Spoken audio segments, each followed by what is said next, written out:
I know right now you are filled with anxiety kasi you feel like you are the batch kung saan nangyari yung change ng chairperson ng PRCBON mo, kung saan lumabas yung information about your TOS or your table of specifics and a lot of other informations you see online that overwhelms you with information that you think you need to hoard and you need to care about because they are key to passing your board exam.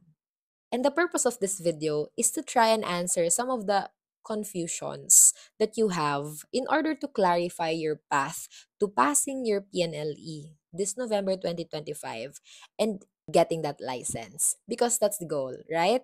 So, with regards to the questions that I want to answer, the first one is yung pinaka-common na lagi kong nare-receive in my inbox. This question is, where do I start? And I can empathize where this question comes from.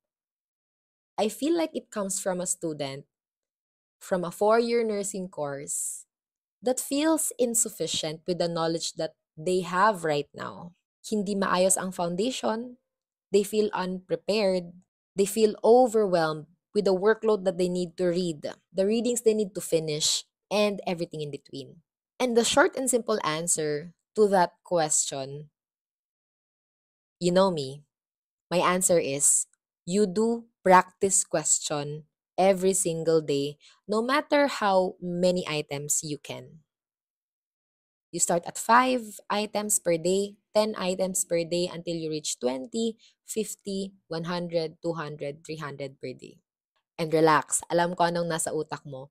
Ma'am yan, I don't feel ready answering practice questions. Ma'am yan, I think wala pa akong foundational knowledge. Kailangan matuto muna ako bago ako sumagot. Surprise! Because the board exam is literally a 500-item question, guys. Wala kang lusot dito. Whether you like it or not, kailangan mo talagang sumagot ng practice questions. Kailangan mo talagang sagutan ang 500 items na yon para makuha ang lisensya mo, para maging registered nurse ka. So, guys, reality check lang. Kung sa ngayon ikaw is may negative connotation now when someone tells you that you need to answer practice question as an advice to prepare for the board exam, and you are met with an emotion na you are unprepared, you don't have the foundation, you are still not ready to do it. Guys, isipin mo lang, kailan ka ba talaga magiging ready para sagutan ang board exam? Kailan mo ba talaga malalaman lahat ng knowledge na pinagsama-sama sa 4-year course mo? Never. Hindi mangyayari yon sa isang tao. Sa Diyos lang pwede mangyari yon. Kay Jimmy Neutron lang pwede. Okay? But as a reasonable individual, guys, answering practice question is the way to pass your board exam. Aside it being a 500-item question you need to surpass to get your license, answering practice questions builds momentum that you cannot get from reading your textbooks. And this is true, especially if ikaw yung klase ng tao na have been doing practice questions. You know this. You get a type of mindset. You get a type of mental stamina and the rhythm in the brain that just helps you answer practice question kahit hindi mo marasyo na kukuha mo yung tamang sagot. Kahit hindi mo alam talaga yung deep reason, alam mo lang na ito yung tamang sagot kasi you've been doing practice question. Have you ever felt that? Yes. And guys, that's the kind of mindset that you can only exclusively get when you do your practice questions. Reading alone, yes, it can give you information, but it will not get you far. It will not let you pass the board exam. I'm sorry, I will be the one to say this. It will not help you pass the board exam when all you will be doing is reading without doing the application of the knowledge. Because, again, guys, research has proven time and again that the best way to learn is through application. And since you are being tested for a license where you need to practice in the bedside, to practice in real life situations, in real patients, the best test of application for us while we are still student nurses is to answer the questions that the PRCBON has laid before us when we sit in the chair during the board exam. Tama? Yes. And to overcome that 500 items question, the best thing to do right now, kung hindi ka pa nagpa-practice question, ilang araw na lang before the board exam, right now, kung ikaw ay nagsisimula pa lang kasi magte-take ka sa May or sa next November 2026 and so on, the best thing to do right now is to open your books and try to answer practice questions. 5 items a day, 10 items a day, 20, 30, 50, 100, 200, 300. Ayun, so nasa na ba ako? And good news is that, guys, when you do your practice questions, that's where you meet the important concepts you need to focus on your readings. So let me just say this and let me just rephrase this. When you do your practice question, that's the one that will make you realize what you need to focus on your readings and not the other way around. When you read, it's not gonna tell you what questions will appear, but rather, when you answer practice questions, that's the time you know what you have to read, what contents you need to focus on. Do you need to focus on the diagnostic tests? Do you need to focus on the pharmacology of that kind of disease? Do you need to focus on the pathophysiology? Whatever. Correct? Yes. Kaya guys, paulit-ulit ko tong sasabihin. The best way to start for your PNLE is to what? To answer practice questions. Now when you tell me, this is not your learning style. You learn more by doing the writings, by reading. Guys, I'm not saying na when you do practice questions, hindi ka na magbabasa. These are not mutually exclusive. What I'm trying to say is, do practice questions as a start for preparing for your board exam. But do not neglect your readings. Do not neglect your reviews. Do not neglect your lecturers and your writings, however you like to study, that helps you retain information. What I'm telling you is that if there's something you need to focus on, you focus on answering practice questions. And another point that I want to really emphasize here is that when you answer practice questions, you realize that contents of your nursing concepts, there's no other way to ask them. Again, guys, walang ibang method kung paano siya tatanungin kundi yung tanong na namimit mo lagi sa practice questions mo. Let me give you an example. In diabetes mellitus, anong tinatanong natin? About insulin use, about sugar control, about lifestyle behavior. Correct? Yes, because there's no other way to ask diabetes mellitus to a student who's planning to become a registered nurse, because that's what you do in practice: to control blood sugar, to give your insulin, to monitor for hypoglycemia. Correct? Yes. And saan mo na-realize yung mga ganitong klaseng mga nuances, yung ganitong klaseng mga concept, and ganitong klaseng wisdom? You only get that exclusively when you do your practice questions. Because again, guys, reading alone will not tell you what to focus on. But answering practice question will let you know what kind of information you need to look for. Correct? Yes. Kasi pag hindi mo nasagot ang tanong, ibig sabihin, kulang ang readings mo. At pag marami ka pang tanong na hindi nasasagot, ibig sabihin lang nun, kulang pa rin parati ang readings mo. Guys, forever yan, hindi makokompleto ang readings mo. There's a lot to cover in your sciences, especially in nursing. It's a very broad and comprehensive topic, given the short period of time you have for reviewing. And the next question is, where do I get practice questions so that I can start doing it? The first is to your trusted review center, kung saan ka naka-enroll ngayon. Paniwalaan mo kung ano yung nirarasyon nila. But then again, guys, this is what a discerning and knowledgeable individual would do. If you're doubting the ratio, if you're doubting the answer, you don't need to be angry. You don't need to be frustrated. What you have to do is be the discerning and knowledgeable individual that you are. You go and read your textbooks. You go and look and be curious about the answer. And then you ask and consult to your lecturers.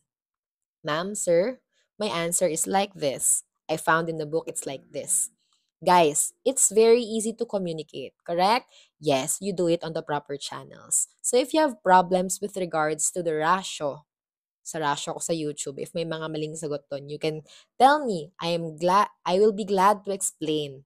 I will be glad to accept your knowledge. Because then again, guys, science works like that. Nothing is 100%. There's always a conversation. There's always a gap to bridge in between. So you get it from your trusted review centers. You get it from your lecturers in their post tests. You get it from credible books that you have since college. You answer those practice questions. Your Saunders, from your Lippincott, from your Moss Bees book. Yan, sa mga books na to, you can do those practice questions. Because again, guys, you may be asking, Ma'am Yan, these are NCLEX books. I'm practicing for NLE. Are they the same? Guys, again, I go back to the concept of there is no other way to ask the question but that way. Diabetes mellitus, all about sugar control. Insulin, hypoglycemia, because again, there's no other way to ask that question. Problems in the GI, there's no other way to ask the question. If it's a right lower quadrant pain, walang ibang sagot kundi ano, appendicitis. Correct? Yes. Eating a fatty food, tapos sumakit ang tiyan mo, walang ibang sagot. Correct? Yes. So again, guys, you just think, there's no other way to ask the question. Correct ba? Yes. Kaya the more you do practice questions, the more you're able to cover broader scope of topic that's important for you to pass your PNLE. So guys, gets ba yun? Sa ngayon, yun talaga ang gusto kong ma-realize mo. Practice questions tells you where to focus on. Practice questions gives you what you need to watch out for as a nurse. Practice questions is the application you need to pass because you need to apply your knowledge first before you need to apply your skills in the bedside. Correct? Yes. So right now, apply your knowledge in the form of a test, 500 item exam. And when you pass the 500 item exam, the next thing you do is to apply the 500 item questions you passed with the license that you have to the patients you care for. Correct ba? Yes. And the next question is, yung tinatanong nyo talaga, the TOS, the Table of Specifications. Ma'am, nandyan na ba yan? What to do about it? Do I need to change my studies habits about it? Guys, Table of Specifications as you see them on the internet. Make sure that you look at sino yung nag-upload. Is it a site from the PRC? Official site ba yan ng PRC? Your PRC BON? If so, then you read what it means. Guys, when you read your TOS, ang masasabi ko lang is, it's been there since before. And this is not exclusive in nursing. This is also present in all other courses na may board exam. Psychometrician, mechanical engineer, electrical engineer, lahat ng may board exam, may table of specifications. And why is that? It's because your 4-year course is very broad. And the table of specifications lets you know kung ano ba yung mga magiging possible na tanong ng BON mo. And true enough, guys, again, I'm telling you this, table of specifications is basically the congested or the pointers or the concepts concised together by your PRC BON so that you can focus on what to study about. So the next question is, Ma'am, ibig sabihin ba magfo-focus ako kung anong nakasulat sa TOS? Guys, kung anong ginagawa mo ngayon sa review center, lahat ng mga subjects nyo dyan, lahat ng mga sinasagutan yung questions dyan, yan na ang part ng TOS mo. Yung review centers ninyo, guys, the reason why they are thriving and the reason why maraming pumapasa kapag nagre-review center and even yung mga nagsa-self-review lang using the books that you have or the TOS that you have from your BON is because, guys, yan naman talaga ang manual mo since when you are in college. And yan naman talaga ang manual na fina-follow ng mga review centers ngayon, even before pa. So the TOS is not new. It's been there since before, and it's not only exclusive in nursing, it's present in all other courses na may board exam. Klaro ba yon? So in my time, guys, may TOS ba din na lumabas? Yes, it's the exact same TOS na nandyan na pinalabas ngayon sa information na nakukuha nyo sa social media. So again, as a discerning and knowledgeable individual, when you look at information you see on the internet, tingnan mo kung ano ang site na nag-upload or sino yung nag-upload para malaman mo kung credible ba yan or not. Again, credible sites that you need to believe on comes from your schools. If official announcement from your schools comes from CHED, comes from DOH, comes from your PRCBON for everything that you need to know about the scope of practice of nursing. Klaro ba yon? Yes, if hindi galing sa mga credible sites na to, guys, you can safely ignore them. Kung galing lang sa isang Reddit na post, you can safely ignore them. Kung galing lang sa isang irrational na Facebook post, you don't need to put your attention there. It will just tire you and make you frustrated, give you anxiety, give you problems. So again, focus on what matters. An official site will upload official announcements. And your board exam is official. So, lahat ng nangyayari sa board exam mo, rest assured, all the announcements will be official. List of passers, official. You trust the website of PRC. Don't go on other websites. So this is my piece of thought when it comes to the TOS, guys, or table of specifications, as how I've understood it. Yung TOS mo, guys, kung makikita mo dyan, lahat naman talaga yan nakafocus sa fundamentals mo as a nurse. And when I say fundamentals, I mean as a nurse, you know what it takes to be a safe nurse. Ibig sabihin, ang TOS mo, lahat yan, kahit marami siyang mga specifics na nilalagay dyan, all it wants to provide is safety for the client. Correct? Yes. Kasi nga, sabi sa Palmer mo, di ba? Passing the board exam, ibig sabihin you're a safe nurse. Getting your license, ibig sabihin you are safe to practice in public. Correct? Yes. So essentially, yan yung isa sa number 1 ng fundamentals na dapat alam mo talaga. Kung kaya mo naman maging safe nurse, kapag sumasagot ka ng mga questions ay naiitama mo naman at hindi naman red flag yung mga sagot mo, then you're safe. You don't need to worry. The next one is your prioritizations. And here, guys, gusto ko lang mag-share ng mga alam ko on my end about prioritizations. Because you know me, when we say prioritization in nursing, ang pinaka-first na alam natin is about your airway, breathing, and circulation. Correct? Yes, that's number 1. The second is your ADPI, your assessment that comes first before diagnosing, planning, intervention, evaluation. And then here comes prioritizing acute versus chronic. So, when you're looking at the patients on the choices, sino daw uunahin mo? Unahin mo yung acute. Unahin mo yung may problem ngayon. Yung may problem na kailangan mong solusyonan ngayon or else magde-deteriorate. Kasi chronic versus acute, pag acute, mas malala. Kasi ang chronic has happened for the past 6 months, 3 to 6 months, correct? And then when it comes to your stones, as I always say, pag stones yan, ang priority is what?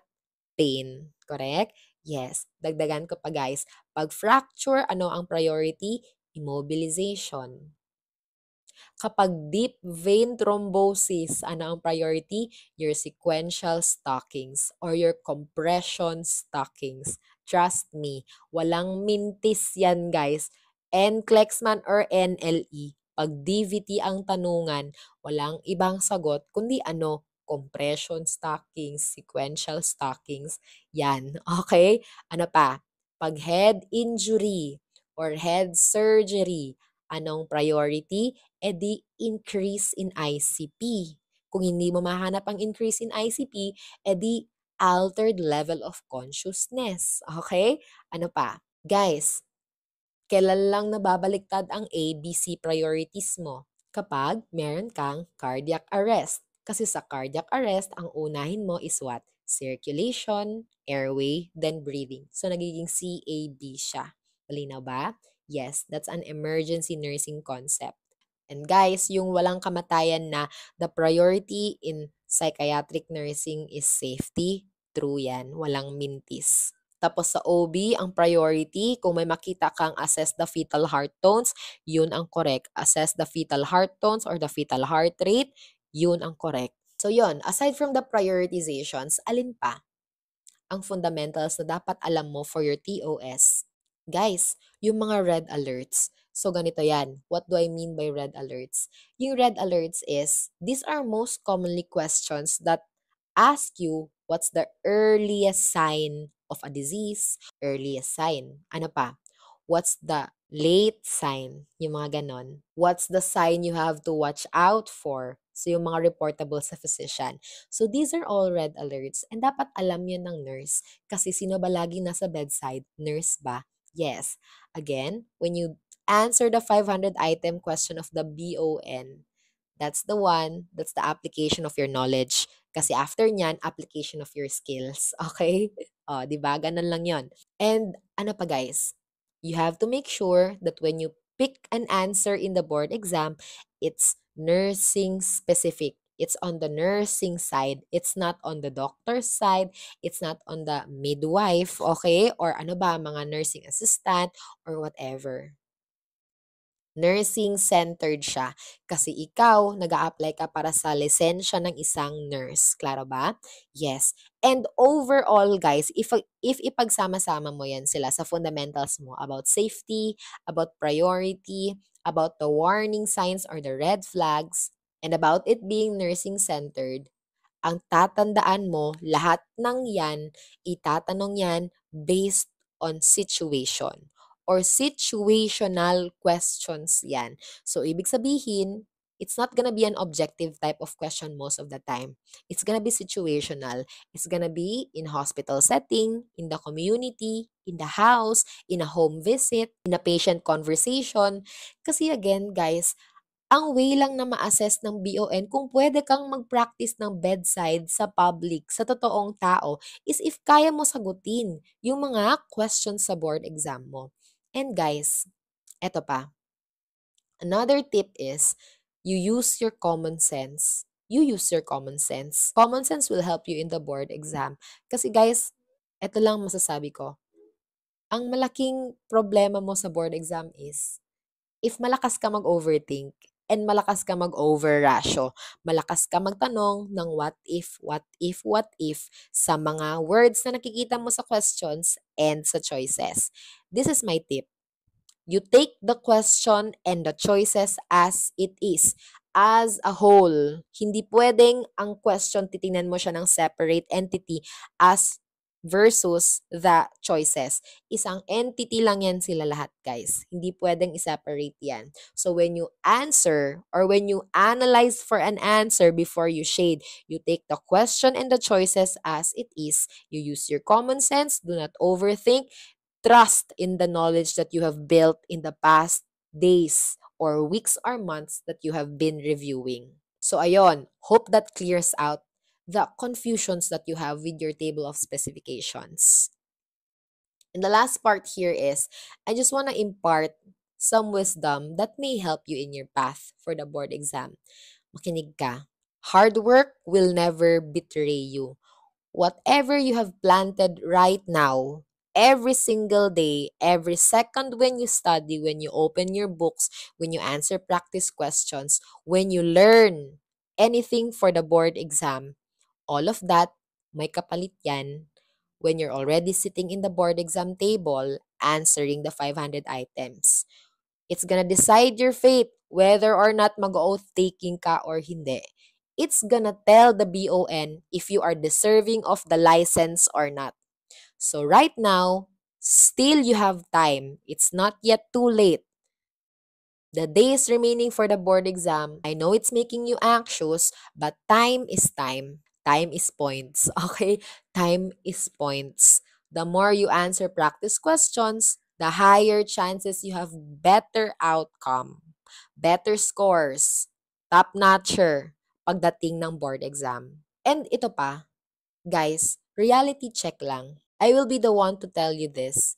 Now is not the time to tell yourself, this does not work for me. This answering question is not my study method. I just don't learn from it.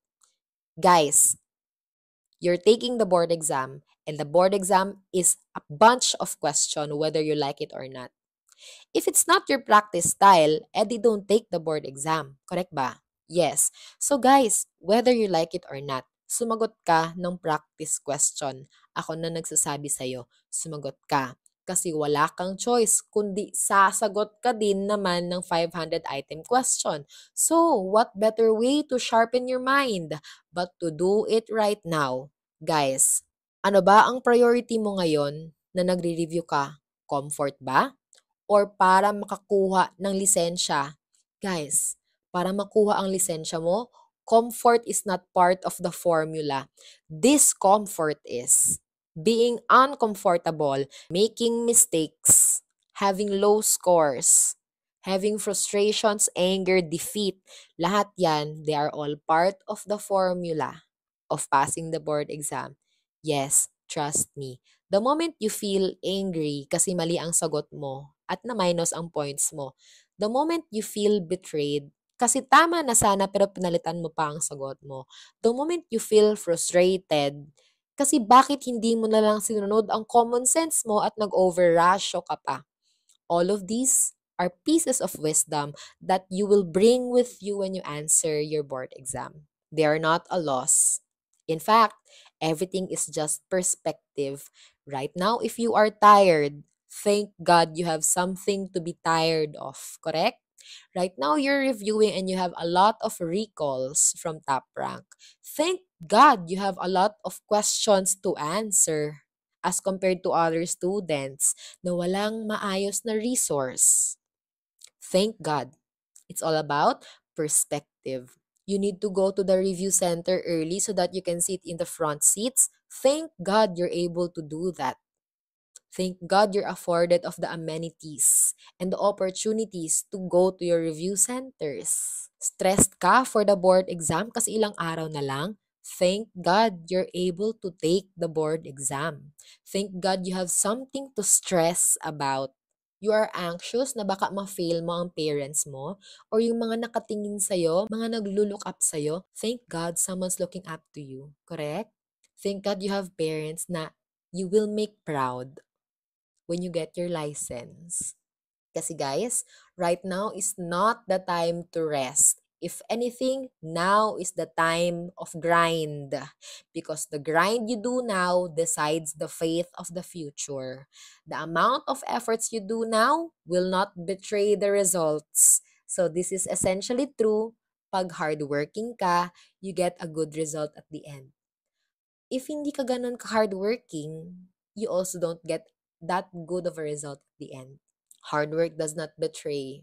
It's a consistent formula that gives a consistent result at the end. So isipin mo lang, anong discomfort ba ang gusto mo? Is it the discomfort that comes from studying and reviewing for the board exam? Or is it the discomfort of not seeing your name on the list of passers? Or the discomfort of not being able to attend the oath taking and not getting your license? So you choose wisely.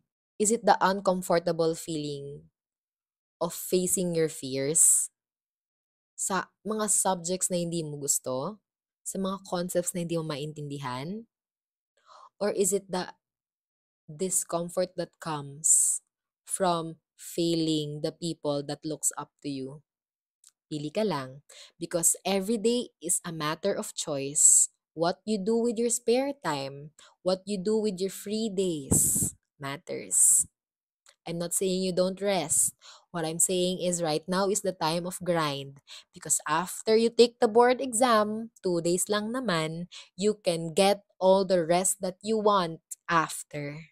When you're already licensed, you can get all the rest without the disappointments, without the anxiety, without the frustrations, and most especially, without the feeling of defeat, that you could have done more because you know you can do more. So guys, wala namang ibang nakakommit dito kundi ikaw lang sa sarili mo. This is a commitment to yourself. So commit and do what you have to do.